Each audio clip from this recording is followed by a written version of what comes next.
This is Jordan Poyer, safety for the Buffalo Bills, and you are now listening to Cover One Buffalo Podcast. Let's go. Good evening and welcome to the Cover One Buffalo Podcast. You are joining your host, Greg Tompsett, tonight as we have a little bit of fun. I thought we would go through and do a mock draft exercise. And we've been talking with a ton of guys who are premium members and are in the Slack channel here. We've actually got Fernando joining us as well. A lot of you guys have been reading his stuff. And we're going to have a good time tonight going through what I think is going to be a fun exercise to look at the difference in draft boards and what that can make available. I think that a lot of times fans get the idea that there's this general consensus across the league and this player is, this kind of rating or is going to be available in this spot all the time.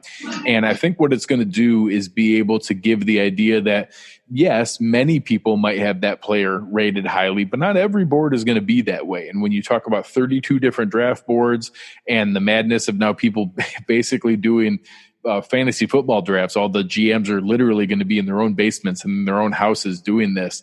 It's going to really be an interesting exercise for the first time in the NFL. And there's a lot of anxiety from everything we've read about teams being nervous about the amount of information they have and the way that they're going to approach this draft. So what we're going to do tonight is we're going to go through 3 different mock draft simulators.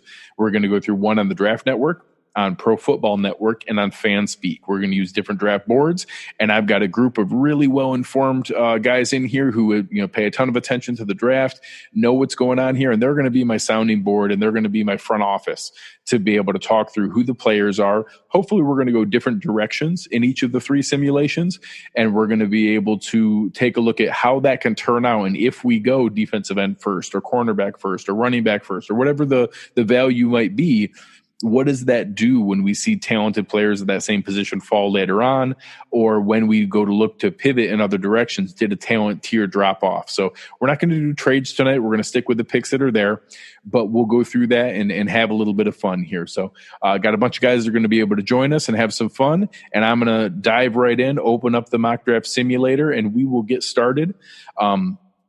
Any of the guys who are going to be joining in, feel free to take yourselves off and mute, and we'll kind of get the ball rolling here. What we're going to do is start off with the Draft Network, which for most people is the most common one that you see people do screenshots of on Twitter or being shared on websites. And we have in the premium Slack channel, we have our own room for mock drafts where people can upload those and they get into the general Bills chat room as well. But it's one that's very common, and you'll see a lot of things come up. I usually put it under their player rankings. We're going to do all 7 rounds. So we have it moving pretty fast here. And we're going to dive right in. So again, as we see, you'll see some of the names go by, and we'll do this each time. The Draft Network doesn't give the option to do different draft boards. With those, you'll see that on FanSpeak. I actually like the way Steve set that up. I got to meet Steve, the owner of FanSpeak and the creator of it, while we were in Mobile for the Senior Bowl, and he actually brings in other draft boards to be able to do it. So all right, as we're going here, we see some of the running backs are left here. All right, the board has come up here. So we'll get started. I'll rattle off some of the obvious names. We do see Jeremy Chin. We see one of the top running backs, Jonathan Taylor. A lot of people like Clyde Edwards-Helaire. From a receiver standpoint, we've got T. Higgins, Donovan Peoples-Jones. From an edge standpoint, we've got Curtis Weaver, Terrell Lewis. What are you guys thinking, and what positions do you want me to take a look at? Corner. Who do we got out there? Jalen Johnson. Jalen Johnson's a nice value. Got a vote for Taylor, one for Jeremy Chin.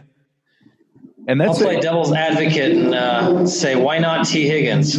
Sure. And I think I brought that up in a conversation that happened earlier on Twitter about, I don't think that wide receiver at 54 is the most likely, but if everybody has a pretty consensus top 3 at receiver. If the guy that Bean has as wide receiver 4 or 5, which you can rattle off 6 or 7 names to me that I could believe that they have as wide receiver 4 or 5. It could be Justin Jefferson. It could be Brandon Ayuk. It could be Denzel Mims. It could be T. Higgins. If the guy that they value as wide receiver 4 somehow falls to 54, I think it's in play, and I think it's an option. I think it's not the most likely path, but I think some fans are completely dismissing it as not an option. Eric, you got some thoughts? Yeah, I just want to ask, what do you think would be a better value for us, let's say between a Jalen Johnson versus a Duggar or a Chin, because they play that specialized role? What do you think would be the better direction for us to go? It's interesting. So in the short term, I think that the big nickel would get a few more snaps. I think that the outside guy, short of it being, some people really like Jalen Johnson. So let's say it was somehow CJ Henderson or Jeff Gladney or somebody really high end. I think they'd have a chance to just come in and win that starting job. For most of the outside corners that are going to be available at 54, I think it's going to be more likely that they're developing and then a replacement for Norman and an upgrade over Wallace or battling Wallace next year. Whereas I think that there's a role where we want that big nickel to play in 2020. So now long term, the better outside corner is, more stereotypically valuable in today's world of coverage. So long term, it might make more sense. But in 2020, I think a big nickel would get more snaps and would play more. It's really similar to the idea of a running back versus an offensive tackle or a wide receiver. The wide receiver we draft is going to be wide receiver 4 at best, but that doesn't mean it's not a long-term value. If we draft a tackle at 54, he's probably not going to start or play that much this year, but they might be the best long-term value. Whereas a running back might play this year, but it might not have the best long-term value. And that's going to be interesting to see how Bean balances that between the two. Hey, Greg, I would probably go with Chin over Johnson just because there's better value in the third and maybe fourth for cornerback. And we're looking for that Buffalo nickel. Yeah, I think that's smart. And I think that in my mind, I actually include Antoine Winfield Jr. in that group. A lot of people have it exclusively as Duggar and Chin. And obviously you have Xavier McKinney and, some of the guys earlier on that could be an option and most likely will be gone by this point. But I actually think Antoine Winfield Jr. is not as big as those guys, but can play a lot of that same role as what they can. But after those three, I think it drops off. I think some people try to include Tanner Muse in that world. And I think that he's a good special teams player, maybe a long-term developmental guy, but not going to be ready in 2020 to contribute into that spot. So yeah, I had some questions about if Diggs was there. He's not. I think from a cornerback standpoint, Jalen Johnson would be the one. Some people like Cam Dantzler, but I don't think he's in play here. I think some Ojemudia and Bryce Hall are real common third-round picks, so they're guys we could watch for if we go another direction.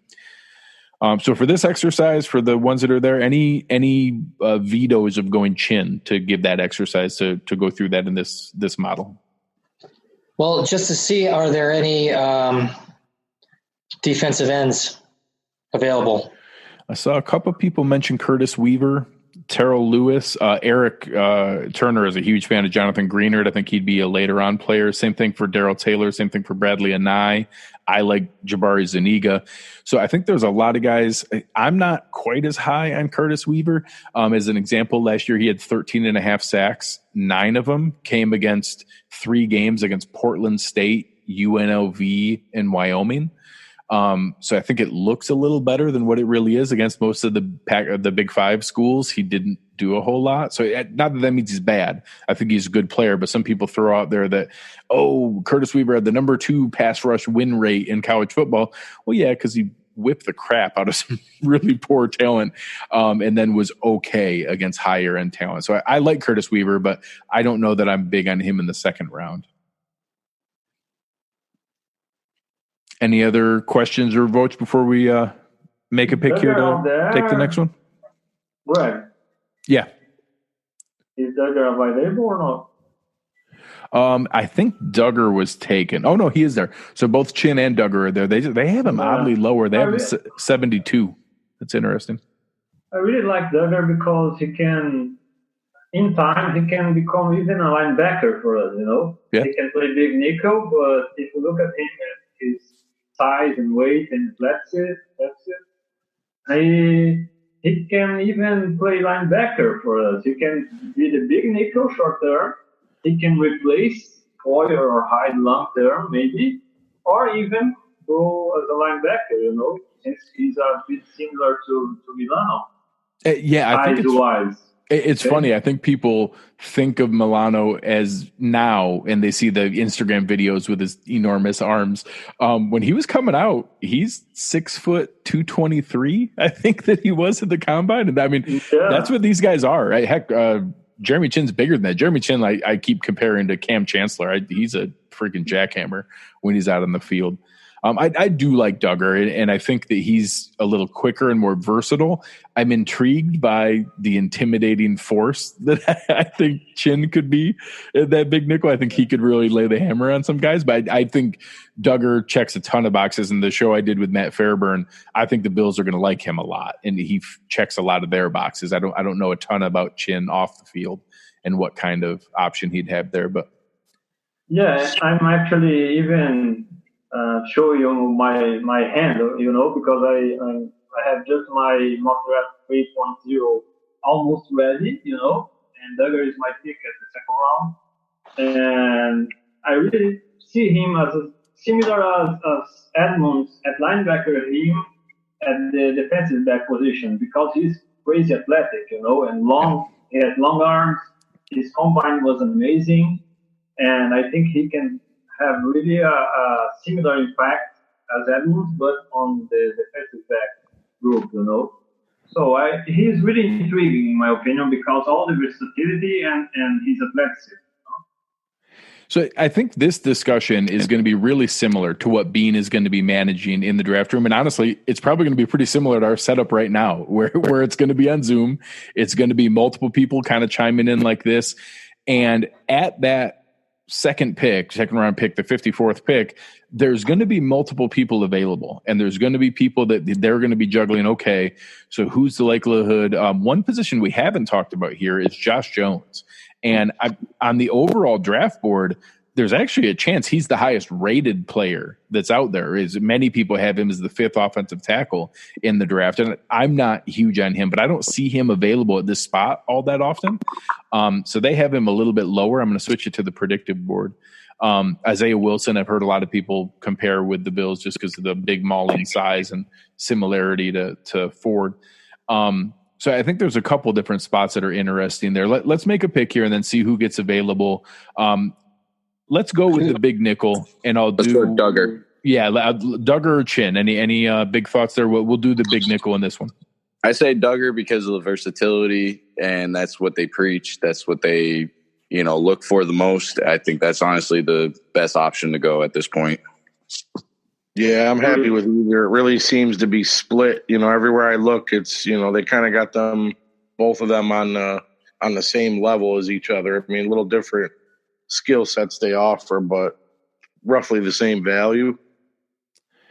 I personally like Chin, but let's go with Duggar just because I agree. I think there's some versatility there. I want to see what it nets out as we get to the later picks here. And again, we're passing up Jonathan Taylor. We're passing up Josh Jones.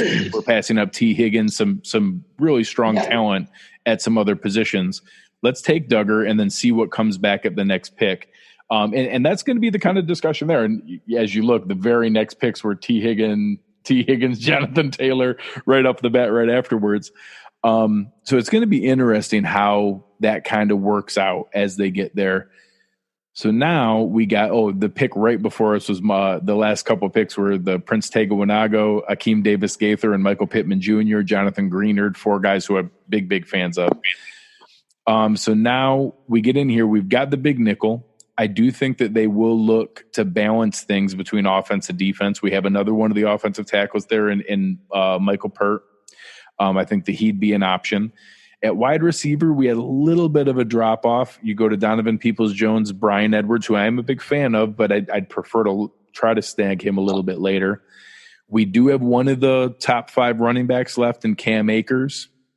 We went big nickel, so I don't know that they'd go big nickel and corner right back to back, but Michael Ojumudia is there. Amik Robertson, a lot of people have as the top nickel corner.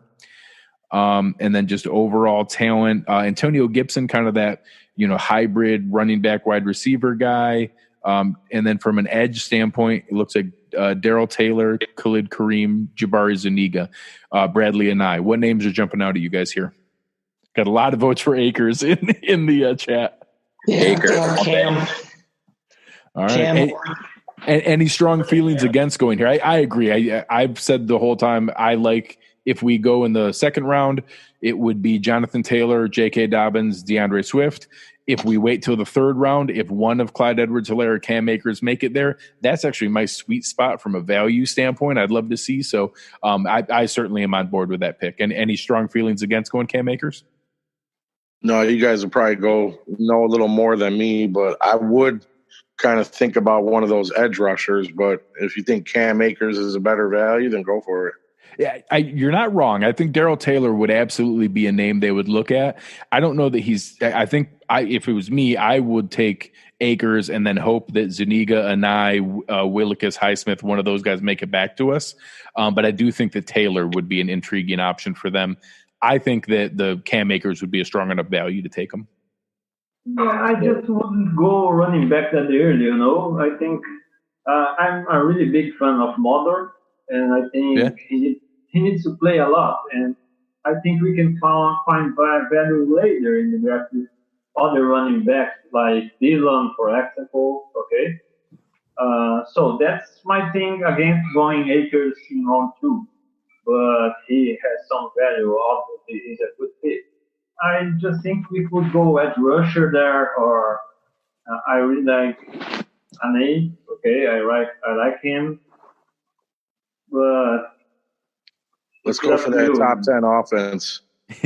Well, I think this is going to be a good exercise. Let's go with Akers here, and now we're rolling the dice. I'm going to filter it to edge. Let's see if one of those top guys make it back to us, because all of a sudden, if we see all 4 of those guys who are there go, we could regret that, because I do think that there's some potential to get running back value later on. If we can get one of these guys to make it back to us. I'm getting closer. All right, of course. And this is reality. So in those final picks, we saw Khalid Kareem, Jabari Zuniga, Bradley Anai, and Kenny Willikes all go. So this is the reality, and exactly what Fernando was saying is that's what Brandon Beane's going to be facing, is that if you want to be able to do that and you see that tier drop-off coming, and I'll use this example, I could see that being a spot where, all of a sudden right around here, if you see the exact tier we were watching, we made it up to 115 with none of those guys going. And then all of a sudden, okay, one of the 4 goes. 2 picks later, the second one goes. Right there around 119, 120, historically has been when Brandon Beane has moved up. You're talking from 128 up to 119. It probably cost us a 5th round pick, maybe a 6th round pick to move up just a couple spots in the 4th round. When you see that tier dropping off, that's been when Brandon Beane's made his move. So I think it's very likely that that's a spot he would jump up and snag Bradley and I in that role. But in the exercise we're going through here, you see that risk. If you roll the dice, even if Cam Akers sounds fun and exciting, you can have a drop off at another position to be able to do that. So let's look at who is left. At edge, you have Nick Coe. I think Alton Robinson's interesting. Here is where I start thinking that an edge pick here isn't going to play much. Yeah. And with the new signings that we have, we could wait till next year. Yeah. Well, and that matches what Fernando said as well in looking at that might be a reason to go edge earlier, where let's flip back to running back. If I hadn't have gone Akers there, A.J. Dillon's still here. Darrington Evans is still here. LaMichael Pirine still here. Some interesting names. So that sometimes it feels sexy to get the running back earlier, but the trade-off of if we had taken Darrell Taylor there and now still had Darrington Evans, let's say, at running back, or even waited another round, sometimes that combination can net out. So we'll look at that in some of the other simulations here. There's my pick right there. Who do you like, Eric? Right at the top. KJ Hill? Yep. No, he's nifty, man. He looked good at the Senior Bowl. I have it in my mind that they're going to want that bigger size presence because that's the skill set that's not quite there yet. But maybe it's just showing that they care about separation and route running and good footwork. And that's what the top 3 receivers are. And they just want more of that, where both KJ Hill and Courtney Davis would be options there. Lynn Bowden would be an option, as kind of an upgrade to Isaiah McKenzie. Offensive line, we did drop off a fair amount there. Some people, there's some projects like Terrence Steele, Justin Herron, Alex Taylor, but nothing too exciting. Okay, here's one that's interesting. Both Ben Bredesen and John Simpson are really strong values who I think could come in, mentor for a year under John Feliciano. Feliciano's contract is up next year, and they could easily step in 2021 to start for him. So those would be my options right there between Bredesen and John Simpson. I'm with you with John Simpson. That would be my pick. He's a monster. Me too. Especially after Eric BP dude movie study on him, right? Oh yeah, it was really good. Hey, he's one of those guys who's like 6'5", 338, something like that. Which is, a guard is huge. He's a big, powerful man. Mike chiming in on that. Yeah, he goes in and gets people, pushes them all around. Any thoughts against going John Simpson here? I think that's a great pick, 128. No, you can never have enough good offensive linemen. Yep, develop.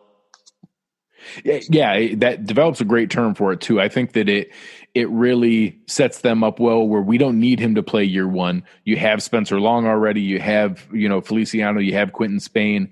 And then all of a sudden both Feliciano and Long's contract is up next year. And now all of a sudden you've already drafted the guy. You don't need a rookie to step in. You have a second year guy who's, ready to move into that world and ready to do that. My philosophy is you draft linemen for development and skill players to play now.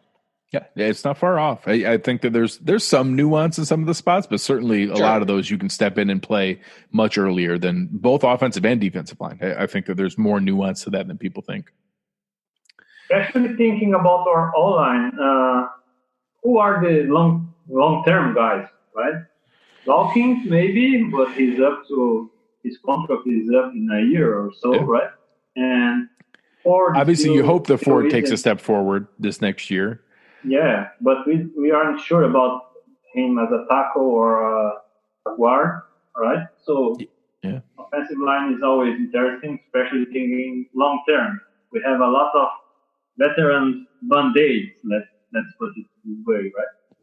Yeah. And you look at, I think a lot of people think Mitch Morse is only 28. So I think that Morse is probably a long-term piece. I think he signed for the 28, 29, 30, so through 31. So I think that, short of something odd happening, and obviously we hope we don't see any more of the concussion issues and things that he had, I think that he's a long-term piece. But it's hard to argue that we have a lot of solidified long-term options, and plenty of people are concerned about, we like Deion Dawkins, but are we ready to pay him $75 million?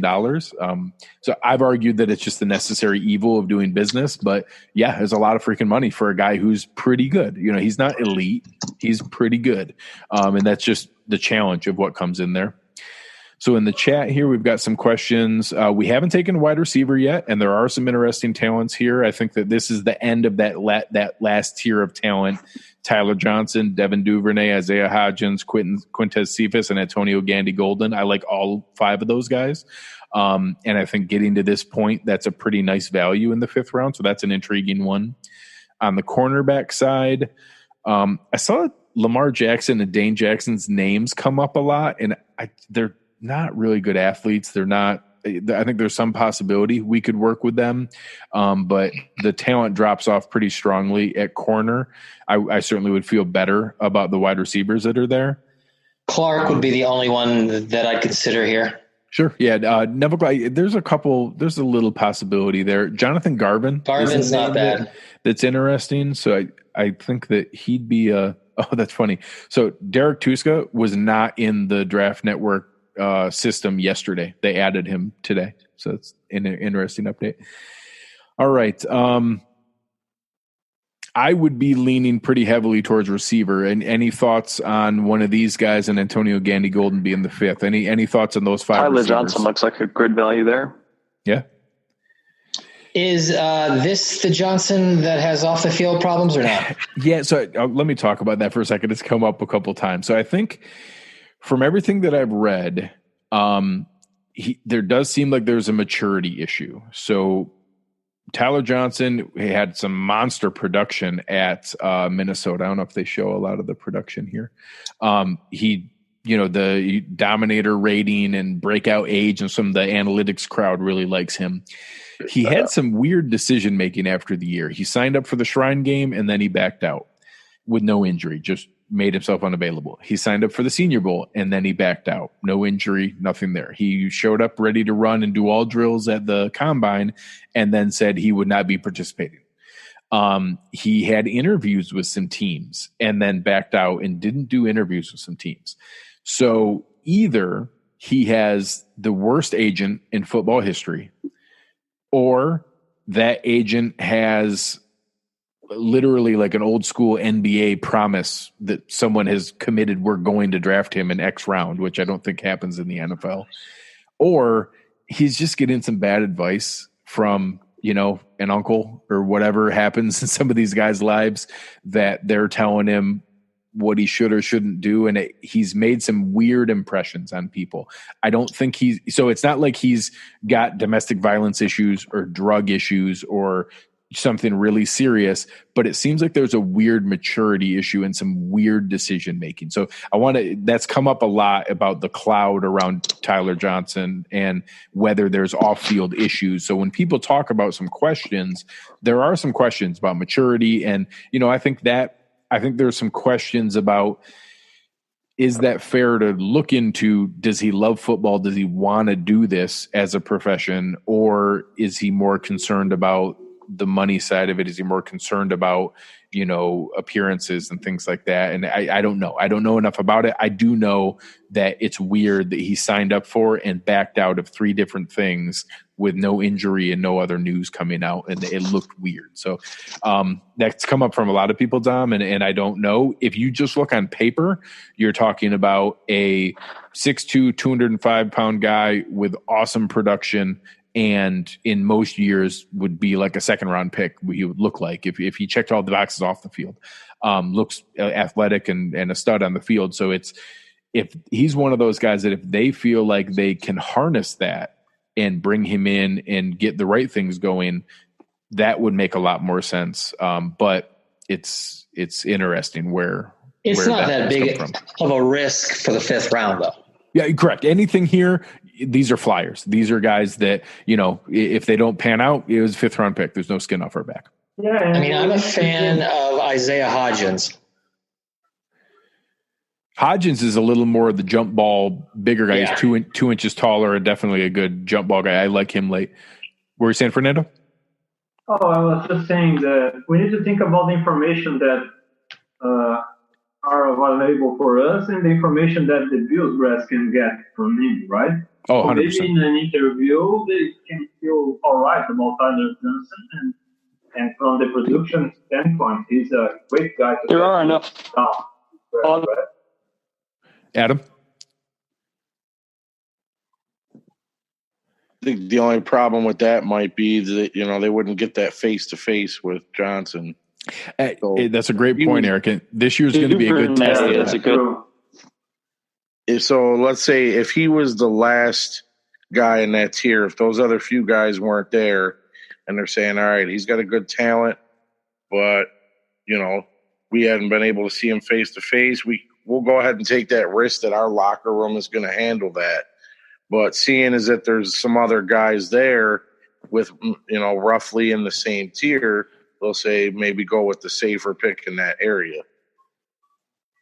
Yeah, I agree. And I think they're able to do a fair amount in Zoom and in talking and doing some of the video calls and things like that. But it's going to be interesting how that nets out with some of these. And if they're able to get that, a name that nobody's brought up yet, I actually really liked Antonio Gandy-Golden at the Senior Bowl. He's a guy who played a lower level of competition at Liberty and, really dominated. His film was ridiculous because he's just a man amongst boys, 6'4", 220, and ran really well. He's a really, really good athlete that I think would be interesting to give some time to develop behind some of the guys that we have. So I think that he's a guy that would be in play here as well.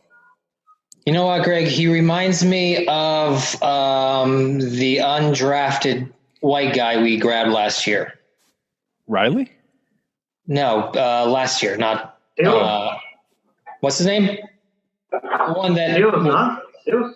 Oh, David Sills. Yeah. Taylor got it in the chat. David Sills. No, that's not a bad comp, but that might not be far off. And it all depends on if it translates onto the field. I mean, I would rather go with Johnson. Yeah. Me too. I think it's worth it at this moment, and at some point the Bills are going to trust their locker room, right? Yeah. And they just did it with Diggs. Yeah. They just showed it with Diggs that they obviously feel like a guy who's competitive. And that's going to be the question with Tyler Johnson is if they figure out that, hey, he's got a voice in his outside life that's maybe not pointing him the right direction, but he loves football. He's dedicated to it. He was in working out all the time. He was always the first one in the film room. If they get stuff like that and they think they can get him away from the outside influences that are guiding him the wrong way, I think that could really be a hidden value there. So let's go with that. And I think this is the kind of discussion they'll be having that I think you brought it up, Fernando, that they're going to have a lot more access to information than we do. Sure. We're hearing weird rumors and stuff on and as a wide receiver, there is no guarantee about the guy making the team, right? Because there is McKenzie, there is Foster, there is Duke who finish strong, right? So the guy needs to come in and compete and do all things all right, or he can be gone. Right? So let's step back and look real quick. We have Kyle Duggar, kind of safety, big nickel area. Cam Akers at running back. John Simpson at guard. Tyler Johnson at wide receiver. So no edge, no true corner, no linebacker. What do we have out here? I'd grab Bayless or Warren. Jonathan Garvin's out there still. Garvin's still there, yeah. Garvin would be my vote right now from an edge standpoint. Getting him in the 6th would be a huge value. I like Garvin as well. Jared Pinkney's a little interesting at the late tight end. Neville Clark is still there from a corner standpoint. That's interesting. I would feel pretty strongly here. Garvin's a pretty good value for this late. Any concerns with going with him? Nope. I'm good too. I like it. All right. So I really think we're checking a lot of boxes right now. So as this is scrolling through again, big nickel, running back, a really powerful guard, an upside wide receiver, a pretty strong value at edge later on. This is where I always type in and look at, hey, look, Braden Mann's available. You can take a punter. I'm gonna give Joe Marino a hard time. They still haven't added Michael Turk, which makes me angry. The options that are there, we haven't taken a linebacker. So when you get into this area, sometimes some of the athletic upside guys can be interesting. So very recently, Mo Berry went, Justin Sternad went, Michael Divinity Jr. went. Where's Muse? It's an interesting one. He has gone. Tanner Muse is gone. So he's a guy. Jalen Elliott's not a terrible option here. On paper, it looks like a second safety, but we're kind of counting Kyle Duggar as a big nickel. I'm a big fan of wide receiver Bayless. Yeah, what have you liked about anybody who's listening? He's from Arkansas State. I just like his size. Yeah. I just like what Joe really has to say about him. You need that wide receiver 4 guy. No, I think he's got some upside. I think that in this scenario, he'd have a tough time beating out Tyler Johnson, but he'd be a good hedge. True. If you're taking a guy with, some off-field risk, that could be an option to kind of weigh that balance of hoping one of them pans out versus the other. Or you go the opposite of Johnson and go Joe Reed in the next pick or something. Yeah, he's I know Joe's a huge fan of him. The jitterbug out of Virginia. He's a guy who would, really give McKenzie a run for his money. Really fast, athletic guy. here this is the second pick in the 6th round at 207. If they go with a specialist, if they are to pick a kicker or a punter, I do think that this is the spot where they would go. Another guy, Tyler Bass, is a guy that I really like. He's got a cannon for a leg as a kicker. So he's another guy who would be interesting. I would go punter, Greg. I would go punter there. I've been just rewatching our last game, right, against the Texans, and one thing that people don't talk enough is about Bohorquez letting us down in an important time of the game there. Okay, he chunked the punt badly later in the game and cost us. Oh yeah.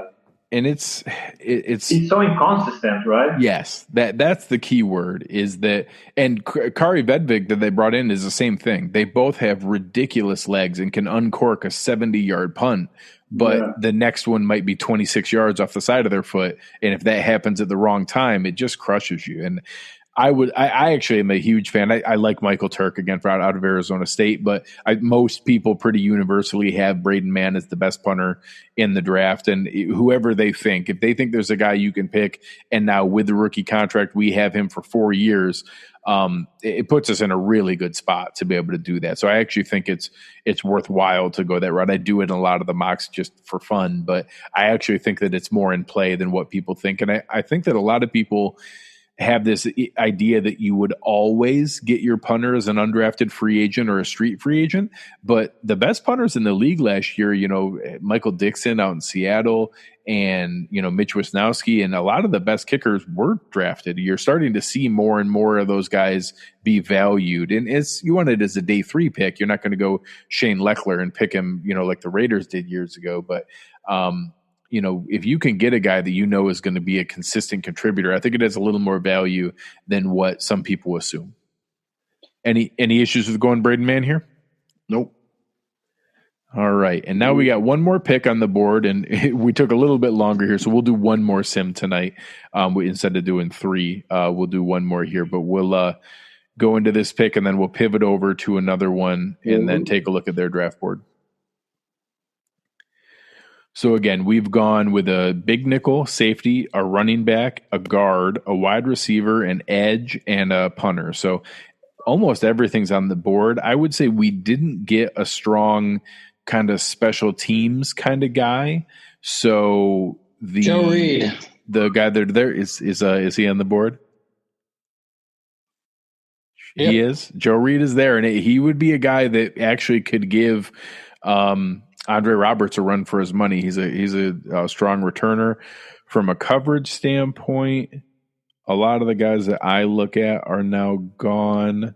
From a corner standpoint, I don't. Stanford Samuels III is not a terrible option, but most of the guys there are gone. Any other names you guys look at from a late round standpoint? Desmond Patton's actually a name that I look at here. James Prochet is a guy that you could have mirror and mimic Cole Beasley and just watch him to be able to develop into that role. We have Nick Easley, who's kind of similar to that. Quez Watkins is a guy who I think ran the second fastest 40 in the draft, or one of the top 2 or 3 there, and he did that at 6'1". So he's really thin, but very, very fast guy. When we're talking about 6th or 7th rounds, I just have to go with the ridiculous athletes. Yeah. Speaking of that, another project that's out there, Alex Taylor is a guy who has an 88-inch wingspan. He's got a 7'4" wingspan, the longest arms in the draft, biggest hands in the draft.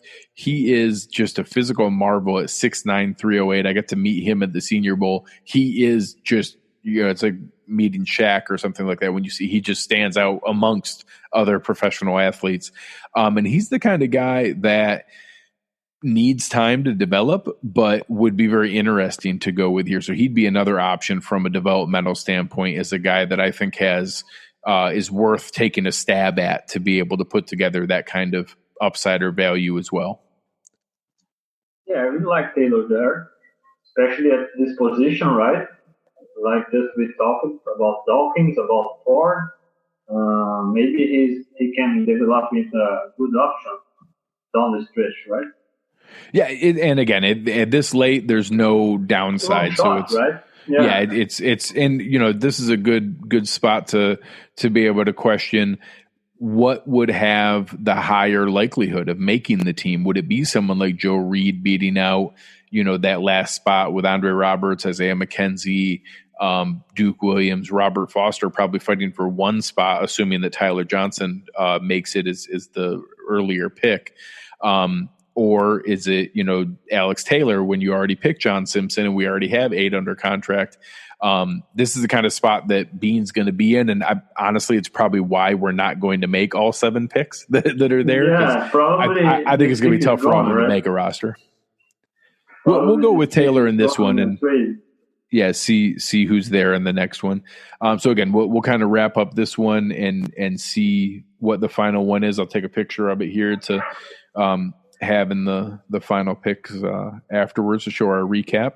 So the Bills end up with Kyle Duggar at 54, Cam Akers at 86, guard out of Clemson John Simpson at 128, wide receiver from Minnesota Tyler Johnson at 167, defensive end from Miami Jonathan Garvin at 188, punter from Texas A&M Braden Mann at 207, and tackle from South Carolina State Alex Taylor at 239. I thought that was a really good draft, honestly. I thought that turned out very well. We'll keep that one. That's a good draft. It just it doesn't thrill me, but it's good. And that's going to be interesting to see how that comes out on draft night. Is that I hope that we get one of those ridiculous values that just falls to us and we're all celebrating and can't believe that whoever it is fell in our lap. But it's going to be interesting to see how that goes. I'm going to do one for FanSpeak here just because I know they have a lot of different options of draft boards. And for anybody who doesn't do it, again, Steve is a friend of ours at Cover One, does a nice job. He brings in a lot of different draft boards. So I'm going to pick Matt Miller's board. There was, I think, a bunch of them updated very recently here. And you can pick anything that's there. You can customize your own board. So if you want to play around, you can actually customize your own to be able to do it. I'm going to pick that one. We'll go with Matt Miller's. I always pick random. I don't want them to use the same board that I do because I think it's a good exercise to be able to go through and do it. So I always pick random. I don't really know what the difficulty level is, so we'll do difficult. I don't know. Yeah, I don't know what that actually changes, to be completely honest. And then against Bill O'Brien all the time, or yeah, they don't have that setting on there. That would be unfair. All right, so we're going to go ahead and get started here. And again, FanSpeak actually does offer trades to you, so I will. I'm going to let this run because it goes round by round. So we'll see as it goes. And again, that they're very similar setup. You have your draft board going here, and it kind of rattles through each of the picks. So last time we started out with a big nickel and then a running back, and ended up going with an edge later, and then a guard, where it was our third pick. So we didn't go cornerback early, we didn't go wide receiver early, we didn't go edge early. So I'd like to look in those areas just to see how the board falls a little bit differently. The first round is wrapping up here. We're going to go to our next round. Again, sometimes they'll actually even trigger trades to you if you're using this site. So as we're starting to look here, we see on their board, Clyde Edwards-Helaire is the top one. Cesar Ruiz is a center. I'd be kind of surprised if we went that direction, but he's a talent. Duggar and Chin are the two top players on the board. Duggar just went. Okay, so we got offered some handful of trades here. I don't think we would do any of these. They're offering a future second to drop down into the third. That's actually not horrible value. That's actually something I think the Bills would consider, dropping down to the third to pick up a future second. We're not going to do that here, but that's interesting. So, okay. J.K. Dobbins is there, which, again, we already did a high running back here, so we'll try to avoid that. Raekwon Davis is a name I haven't really seen fall to this point, but is interesting. Laviska Shenault. Directly from a corner standpoint, you have Damon Arnett would be a fit for the Bills. Bryce Hall is there. From an edge standpoint, Josh Uche is interesting. That's a name that I could see us go after. Some people have compared him to almost the way we use Zoe. He could play some strong ball linebacker and then also some edge on third down. Julian Akwara fits a little bit more the archetype of the size and build of player that we normally look for. Laviska Shenault is a high rated talent of what's there, so that's an interesting one. Again, Raekwon Davis, Isaiah Wilson, and Lucas Niang. Some tackles fell a little bit further. Who's screaming out to you guys here? I really like Niang and Shenault there. I really like both different positions, right? And I think Shenault can replicate what McKenzie does, but way better, right? Oh yeah. My comparison before was for all the things that you like Isaiah McKenzie that he does at 5'7", 173. Imagine if he was 6'2", 225. and he could still do all the same things, but is a full 4 inches taller, 5 inches taller, and 40, 50 pounds heavier and strong, ridiculously strong for a wide receiver. He's a guy that I think in the future we could see that there was a reason he was rated as a top 15 to 20 prospect, and he's one of those examples that when people stopped playing football, he was universally a top 20 pick. And since they stopped playing football, he's now all of a sudden a mid-second round pick, and nobody's played any football since then. And it's always interesting to me when those things happen. He does have some injury red flags, and that would certainly be something that we have to hope the team got enough good medical info at the combine before things got shut down here due to the virus. So it's interesting that the chat is pretty unanimous in Shenault. So I would lean that way as well. Is there anyone who feels strongly we shouldn't go Laviska Shenault? The only thing I'd say is Dobbins is there. Yeah. We went running back early last time, but I agree. I know. Dobbins being on the board there would be pretty tough to pass. Let's go Shenault and see where that takes us here tonight. And again, I think he's the kind of player that, or J.K. Dobbins, either of those. Come on, guys. Let's trust Singletary. Come on. Losing the beast. It's. I think that Shenault would be in a perfect position. You talk about the way that our team is set up with the medical facilities, having top 3 receivers that there's no pressure on him. No pressure you can anymore, use him for those gadgets. Trade up for Dobbins. Yeah, I can't lie. We for sure. Trade up. Wait, 5 more, 4 more. Oh my God. All right. So, wow. Yeah, we're just going to take J.K. Dobbins because that's silly. There's no way he would be available here, but that's fun. So we're going to take him. I'm going to hurry up and do that before the computer takes him away. We just opened up with Laviska Shenault and J.K. Dobbins. That is a ridiculous addition. It's starting to become in the draft that Dominic told us about, huh? Yeah, well, really good one. And this is what we're for Dom not being excited. This one certainly does excite us.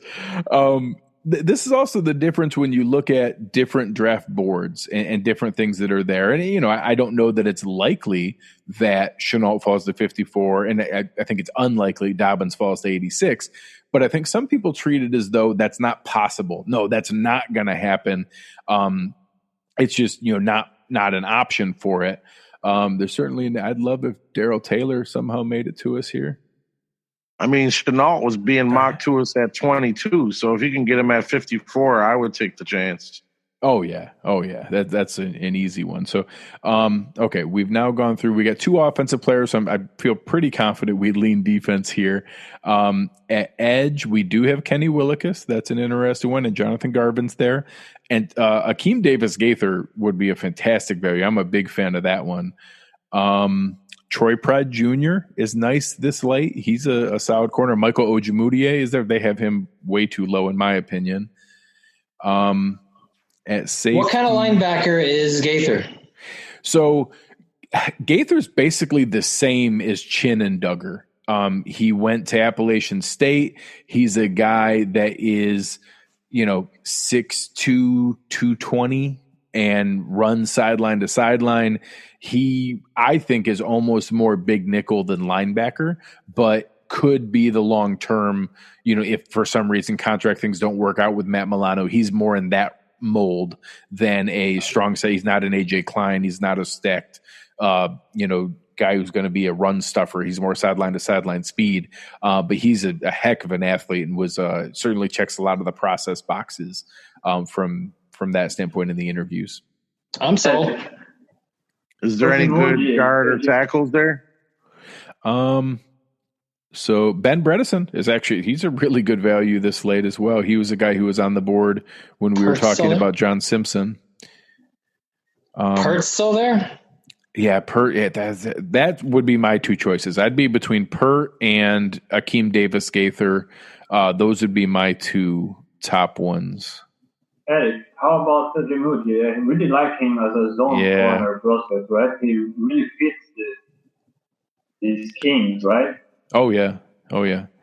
And they have him rated low here. I'm curious to see why. I might actually reach out to Steve. Right? Yeah, and ask why he's rated as low as he is. Let's choose between Pert and Davis-Gaither. What do you guys think of between those two? I would go Davis-Gaither there, to be honest. We started with. I like Pert, and I actually think in a vacuum, Pert might be a slightly higher value. Mike just brought it up. I should ask Matt Miller, not Steve, because it is Miller's board. We'll go with Davis-Gaither just because we opened with offense, and now I am going to monitor this corner market here. I'd love to see Pride make it to us, Darnay Holmes, Harrison Hand, Ojemudia. Those are the four guys that I think fit some of them. Holmes, Hand, and Ojemudia are really strong from a the zone concepts and the size that we like to see, good tackling. So those are definitely ones that I'm looking for to fall here. A lot of people like Troy Broad Jr. I actually think that Hand and Ojemudia are a little better fits for our defense. We're almost there. Nice. I certainly would feel strong. I think Ojemudia would be a great pick here. Some other options. Keith Ishmael is a nice interior lineman. So is Shane Lemieux, another interior lineman who I think could be able to make the team. I wish we hadn't already having 9 or 10 defensive linemen, because I think Laro Murchison could make it, but he'd come in as like our 6th or 7th defensive tackle. And that's just an uphill climb to be able to make the roster at that spot. What do you think of Geno Stone? I do like him. I think that there's a possibility he'd be there. I think that, and it's funny, it's basically two guys from the same defensive backfield, Ojemudia and Stone. I think Ojemudia is a little bit better, but I actually like him. I think Stone is a guy that we would look at in this area. Funky was asking about Javaris Davis. He's a guy that out of Auburn. I didn't see him here. He's a guy that I know. There is Javaris Davis. He's a guy that obviously Christian Page is a big fan of. He was all over the ball in the Senior Bowl as we were doing ones there. I would lean towards Ojemudia. He'd be my pick here. Me too. I think he fits great on Frazier's schemes, McDermott's schemes. He's a perfect zone corner prospect there. And I was willing to take him earlier, so this would be a crazy good pick in my opinion. Yeah. Getting him this late, I think, is a nice one. Yeah. All right. So we've opened up Laviska Shenault, J.K. Dobbins, Akeem Davis-Gaither, Michael Ojemudia. This is one of the better mock drafts I've seen so far, to be completely honest. I'm ready to go home. Yeah, this was a good one to end on. So again, we'll start punter, kicker now. Yeah, seriously, we can really play around here. So, all right, we are now up. Patrick Taylor. Patrick Taylor is not. Well, we already got Dobbins. True. Never mind. Jonah Jackson would be another ridiculous value this late here. I think that's crazy that they still have him on the board. I didn't even see him there later. He's a monster interior line wise. We don't have a lineman yet, so he'd be a strong initial pick. Evan Weaver at linebacker is another option. So is Willie Gay Jr. I think those are both guys who could contribute on special teams as rookies and then develop later on, but both have the athleticism to contribute there. Again, we already got Davis Gaither, so definitely have some options there. Kayvon Wallace might be an option at safety. We do have all of the kickers and punters here, so I think we could probably wait until the second, sixth rounder for one of those guys. They like Braden Mann so much they have him listed twice, so that's a nice option. My vote would be Jonah Jackson. He is a big mauler as a guard standpoint, would be a great value here in the 6th round. Hard to go wrong. All right, let's go with him.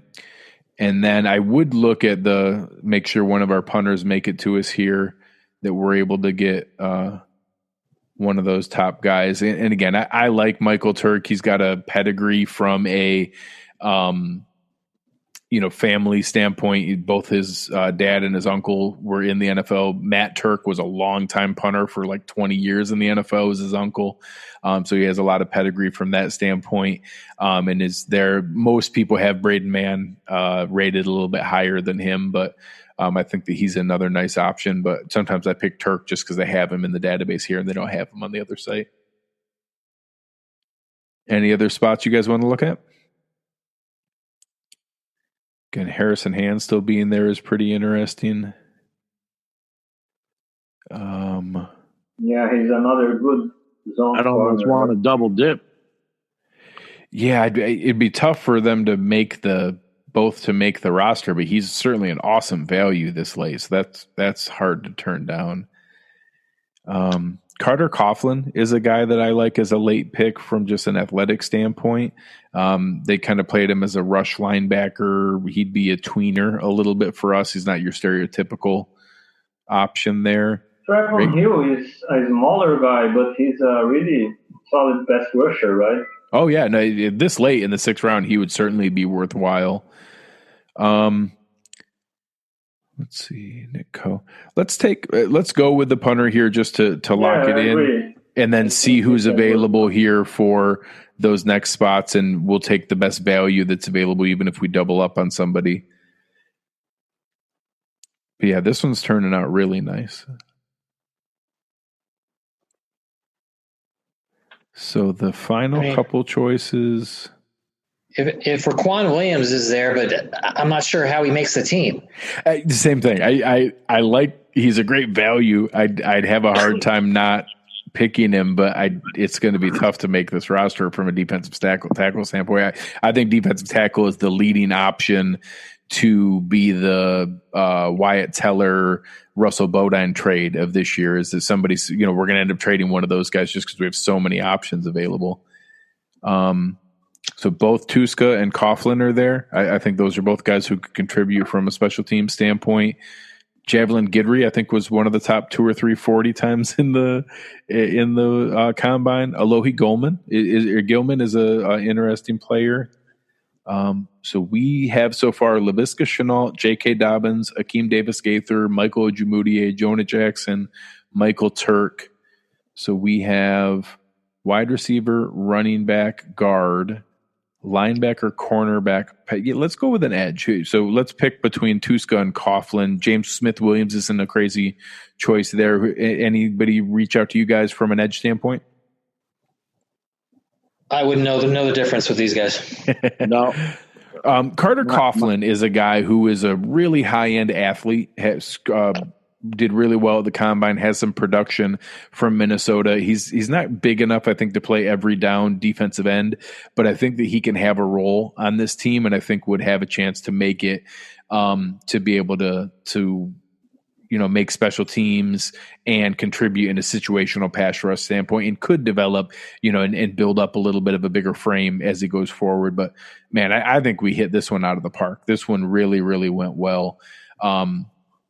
And to end up with Laviska Shenault, J.K. Dobbins, Akeem Davis Gaither, Michael Ojumudie, Jonah Jackson, Michael Turk, Carter Coughlin, that is just ridiculous. That is a fantastic output here. So that one, I think that you guys did a fantastic job with this one. And, we'll wrap it up there for tonight. I really appreciate you guys taking the time to jump on. We'll be able to go through this and do another one of these exercises later on this week or potentially next week. I think that we'll kind of keep going through this as we get ready for the draft. I'll have a couple other guests on that will do some of these kind of mock draft exercises, want to be able to take the time to go through. But I think tonight was a good example that there are different draft boards out there. There are different ways teams are going to look at it. I joked before, I'm really excited about thinking of the idea of Dave Gettleman having to use a laptop and being able to figure out how to work here. And it should reassure Bills fans that having the front office that we do, having Brandon Beane in place and in power here is going to pay dividends in this process, how organized and prepared they already were. And now any limitations that are there, I feel confident that it's going to impact us negatively less than other teams and other organizations. So it doesn't mean there won't be any negative impact, but I think they're going to be able to survive it better. So appreciate all you guys jumping on. I think you did an awesome job tonight. It was a lot of fun. You've been listening to Cover One Buffalo, and we are out.